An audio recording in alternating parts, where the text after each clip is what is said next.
ஆண்டவரும் அருமை இரட்சகருமாக இருக்கிற இயேசு கிறிஸ்துவின் நாமத்தில் உங்கள் யாவருக்கும் அன்பின் வாழ்த்துக்கள். இந்த நல்லது காலை நேரத்தில் மறுபடியுமாய் இயேசுவோட பேசுகின்ற நிகழ்ச்சியில் உங்களை சந்திப்பதில் மிகுந்த சந்தோஷமாக இருக்கிறேன். கர்த்தர் நம்மை ஆசீர்வதிப்பார். கர்த்தருடைய பெரிதான கிருபையில் நம்ம வாழ்ந்து கொண்டு இருக்கிறோம். இந்த கடைசி நாட்களில் கர்த்தர் தொடர்ந்து நம்மை ஆசீர்வதித்து பாதுகாத்து பராமரித்து பலப்படுத்தி நம்மை நடத்தி கொண்டு இருக்கிறார். அதனால் இன்றைக்கு ஒரு விசேஷித்த வார்த்தையை, ஒரு முக்கியமான நபரை, அவருடைய விசுவாச வாழ்க்கையை, அவருடைய ஜப ஜீவியத்தை உங்களுக்கு முன்பதாக காண்பித்து உங்களுக்காக ஜபிக்கணும்னு சொல்லி யோசிக்கிறேன். ஒரு மனுஷன், அவனுடைய பேர் எசேக்கியா.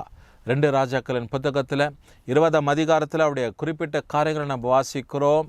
அதே வண்ணமாக ஏசாயா தீர்க்கதரிசன புத்தகத்திலும் ஏசாயா இப்படிப்பட்டதான இந்த காரியத்தை எழுத வச்சிருக்கிறார். தேவன் இந்த நாளில் இந்த நபருடைய விசுவாசத்தையும் அவருடைய ஜப ஜீவியத்தையும் குறித்து நம்ம பார்ப்பதற்கு கர்த்தர் நமக்கு கிருபை பாராட்டுகிற தேவனாக இருக்கிறார். அதனால் இந்த நாளில் பாருங்கள், 5வது வசனத்தை நம்ம மையப்படுத்தி நம்ம வாசிக்க போகிறோம். அதற்கு முன்பதாக 1ஆம் வசனத்தை துவங்கி நான் உங்களுக்காக அப்படியே மேலோட்டமாக சொல்லுகிறேன், இல்லை வாசித்து கூட நம்ம அதை பிடித்து கொள்ள போகிறோம். அந்நாட்களிலே எசேக்கியா வியாதிப்பட்டு மரணத்திற்கு ஏதுவாக இருந்தான். அப்போது ஆமோசின் குமாரனாகிய ஏசாயா என்னும் தீர்க்கதரிசி அவனிடத்தில் வந்து அவனை நோக்கி, நீர் உமது வீட்டின் காரியத்தை ஒழுங்குபடுத்தும், நீர் பிழைக்க மாட்டீர், மரித்து போவீர் என்று கர்த்தர் சொல்லுகிறார் என்றான்.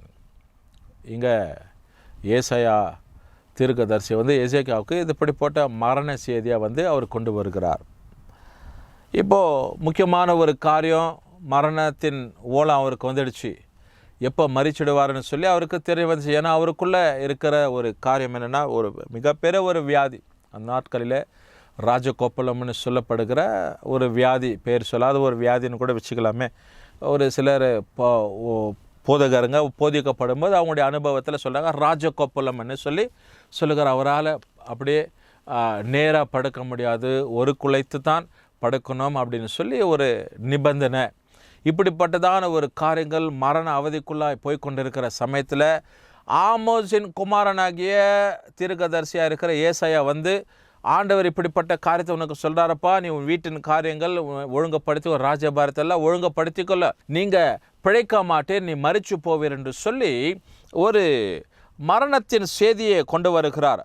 அப்போது எசேக்கியா தன் முகத்தை சுவர்புறமாக திருப்பி கொண்டு கர்த்தரை நோக்கி, கர்த்தாவே, என்ன சொல்கிறார் பாருங்க, கர்த்தாவே, நான் உமக்கு முன்பதாக உண்மையும் மன உத்தமமாய் நடந்து உமது பார்வைக்கு நலமானது செய்தேன் என்பதை நினைத்தருளும் என்று விண்ணப்பம் பண்ணி எசேக்கியா மிகவும் அழுதான்.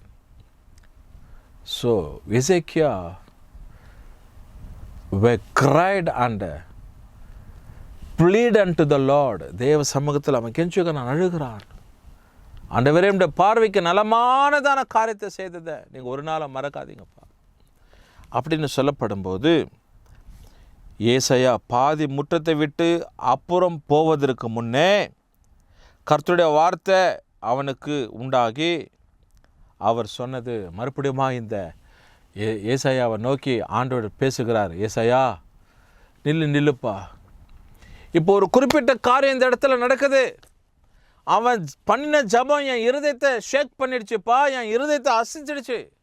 அதனால் ஒரு காரியத்தை நான் உனக்கு சொல்கிறேன், மறுபடியுமா போய் என் அதிபதியாகிய எசேக்கியாவுக்கு இந்த வார்த்தையை சொல்லுங்கன்னு சொல்லி ஆண்டவர் அனுப்புகிறாரு. என்னன்னா 5வது வசனம், ஏற்கனவே துவக்கத்தில் உங்களுக்கு சொன்ன 5வது வசனம் தான் மையப்படுத்தி நம்ம பார்க்க போகிறோம்னு சொல்லி, இப்போது இந்த காரியம் ஆண்டோடைய இருதயத்தை அசைக்கிறது பாருங்க. அவன் ஒரு சின்ன ஜபம், a small word of prayer shook the Lord's heart.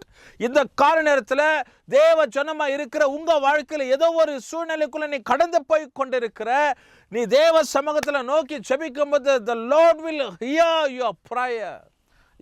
Prayer should shook the Lord's heart. ஜபம் தேவனுடைய இருதயத்தை அசைக்கணும். அப்படிப்பட்ட ஜபத்தை இன்றைக்கு எசேக்கியா தேவ சமூகத்தில் ஏறெடுக்கிறான். தேவனுடைய இருதயம் அசைக்கப்பட்டு இப்போ ஏசாயாவை பார்த்து இந்த வார்த்தை சொல்லுகிறாரு, நீ போய் என் ஜனத்தின் அதிபதியாகிய எசேக்கியாவை நோக்கி, உன் தகப்பனாக தாவீதின் தேவனாய் இருக்கிற கர்த்தர் சொல்லுகிறது என்னவென்றால், 3 காரியத்தை சொல்கிறார். என்னவென்றால், உன் விண்ணப்பத்தை கேட்டேன், உன் கண்ணீரை கண்டேன், இதோ நான் உன்னை குணமாக்குவேன். 3 விசேஷிதமான காரியத்தை சொல்ற. அவன் தேவ சமூகத்தில் கேட்டு அழுதது, சுவர்புறமாய் திரும்பி மரண செய்தி வந்த பிற்பாடு சுவர்புறமாய் திரும்பி, ஆண்டவரே உம்முடைய பார்வைக்கு நலமானது செய்தேன் என்று சொல்லி நீங்க நினைத்தரலங்க. அவ்வளவுதான் அவன் சொன்னது. அவன் என்னை குணமாக்குங்க, என் விண்ணப்பத்தை கவனிங்க, என் கண்ணிலேருந்து வருகிற தண்ணீரை பாருங்கன்னு சொல்லி எந்த காரியத்தை பண்ணல. அவன் சொல்லலை, ஆண்டவரே உம்முடைய பார்வைக்கு நலமானதை செய்தேன், உண்மையும் உத்தமமாய் நடந்து உமது பார்வைக்கு நலமானதை செய்தேன் என்பதை நினைத்தரலுங்கன்னு சொன்ன உடனே ஆண்டவர் சொல்கிறாரு, என்ன சொல்கிறார் பாருங்க, உன் விண்ணப்பத்தை கேட்டேன், உன் கண்ணீரை கண்டேன், இதோ நான் உன்னை குணமாக்குவேன். வாக்குதத்தம், a promise. Always Lord will keep his promise. தேவன் தம்முடைய வாக்கை அவர் காத்துக்கொள்வார், நிறைவேற்றுவார். என்ன சொல்றார்? நான் உன்னை குணமாக்குவேன், 3ஆம் நாளில் நீ கர்த்தருடைய ஆலயத்துக்கு போவாய். நான் குணமாக்கிட்டு பிற்பாடு நீ ஆலயத்துக்கு போவே, எல்லாரும் உன்னை பார்ப்பாங்க, சாட்சியாக இது இருக்கும். ஐயோ, ஒரு நாளில் இந்த எசேக்கியா வியாதிப்பட்டு இருந்தானே, ஒரு பெரிய கொப்பளத்தில் அவன் அப்படியே படுத்து கொண்டு நிமிர முடியாத, திரும்ப முடியாத ஒரு சூழ்நிலை இருந்துச்சு. இன்றைக்கு இவன் நல்லா இருக்கிறான்னு சொல்லி ஒரு சாட்சியாக ஆண்டவர் சொல்ல, நான் ஆலயத்துக்கு என்ன பண்ணுவேன், 3ஆம் நாளில் ஆலயத்துக்கு போவேன், உன் நாட்களிலே 15 வருஷத்தை நான் கூட்டுவேன் சொல்றார்.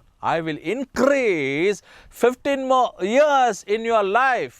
As the Lord said, he added 15 more years in a lifetime of King Ezekiel. What a privilege he got. What a greater blessing he got from the Lord. தேவ சமூகத்தில் தேவன் அப்படி தம்முடைய பிள்ளைகளை ஒவ்வொருவருமாய் கர்த்தரை ஆசீர்வதித்து பாதுகாத்து நம்மை நடத்துகிறவராக இருக்கிற இந்த காலை நேரத்தில் இந்த வார்த்தைங்க உங்கள் வாழ்க்கைக்கு ஒரு ஆசீர்வாதத்தையும் ஒரு நன்மையும் உண்டாகட்டும். 3 காரியம், உன் விண்ணப்பத்தை கேட்டேன், உன்னை கண்ணீரை கண்டேன், உன்னை நான் குணப்படுத்துவேன் சொல்லி இந்த காரணத்தில் இந்த 3 காரியம் நம்முடைய வாழ்க்கையில் செயல்படட்டும். கர்த்தர் நம்மை ஆசீர்வதிப்பார். ஜெபிப்போம். நல்ல ஆண்டவரே, உம்மை துதித்து போற்றி வாழ்த்தி மகிமைப்படுத்துகிறோம். ஆண்டவரே, இந்த 2 ராஜாக்கள் 20ஆம் அதிகாரத்தில் 5-6 வசனத்தின் காரியங்கள் நாங்கள் பார்த்தோம். கர்த்தர் தொடர்ந்து நம்முடைய பிள்ளைகளை ஆசீர்வதிப்பீராக. இயேசு கிறிஸ்துவின் நாமத்தில் ஜெபிக்கிறோம் நல்ல பிதாவே, ஆமென். கர்த்தர் நம்மை ஆசீர்வதிப்பார்.